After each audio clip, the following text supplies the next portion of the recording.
السلام عليكم ورحمة الله وبركاته. إيه الأخبار؟ أتمنى تبقوا كلكم كويسين وبخير.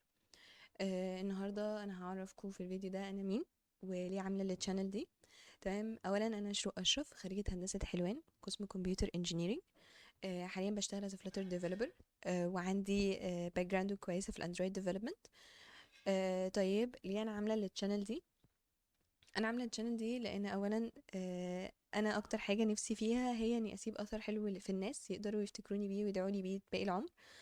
ثانيا عشان الحديث الشريف انه اذا مات ابن ادم انقطع عمله الا من ثلاث: صدقة جارية او علم ينتفع به او ولد صالح يدعو له. وعشان كده انا قررت ان اي حاجه اتعلمتها سواء بنفسي او سواء حد علمهاني ان انا اعلمها لكم واشاركها معاكم. اي حاجه اخدت مني وقت طويل جدا ان انا اتعلمها وافهمها اعلمها لكم في وقت قليل، بحيث ان انتوا تستغلوا باقي الوقت في ان انتوا تطوروا من نفسكم وتفهموا الدنيا اكتر. خلاص. واللي عايزه اعمله حاليا هو ان انا اعرفكم كل حاجه عن فلاتر بحكم ان ده شغلي. يبقى عندكم الاساسيات، تعرفوا ازاي تسيرشوا، تعرفوا ازاي تجيبوا المعلومه، تعرفوا ازاي تطوروا من نفسكم بنفسكم. فدي حاليا اكتر حاجه نفسي ان انا اعلمها لكم، بحيث ان انتوا تقدروا قدام تتعلموا بنفسكم اي فريم ورك او اي بروجرامينج لانجويج تقدروا انتوا تتعلموها. وهنمشي مع بعض واحده واحده في اننا نتعلم فلاتر، وكمان ان احنا نتعلم جنبها كل حاجه عن الاو بي الداتا ستراكشر والالجوريثمز. خلاص. وعن البروجرامينج عموما، انت وانس ان انت اتعلمت او بي وداتا ستراكشر والالجوريثمز خلاص هتقدر ان انت اي بروجرامينج لانجويج تقدر ان انت تفهمها وتتعامل معاها.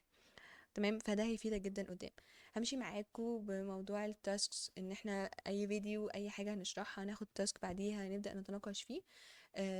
ان شاء الله ده يفيدكم، وان شاء الله ده يطور منكم. اتمنى ان انتوا كمان لو في اي كومنت عايزين تقولوه لي او اي حاجه عايزين اعرفها عشان اقدر اطور منكم. احنا نتعلم، احنا موجودين هنا عشان نعلم بعض ونتعلم من بعض.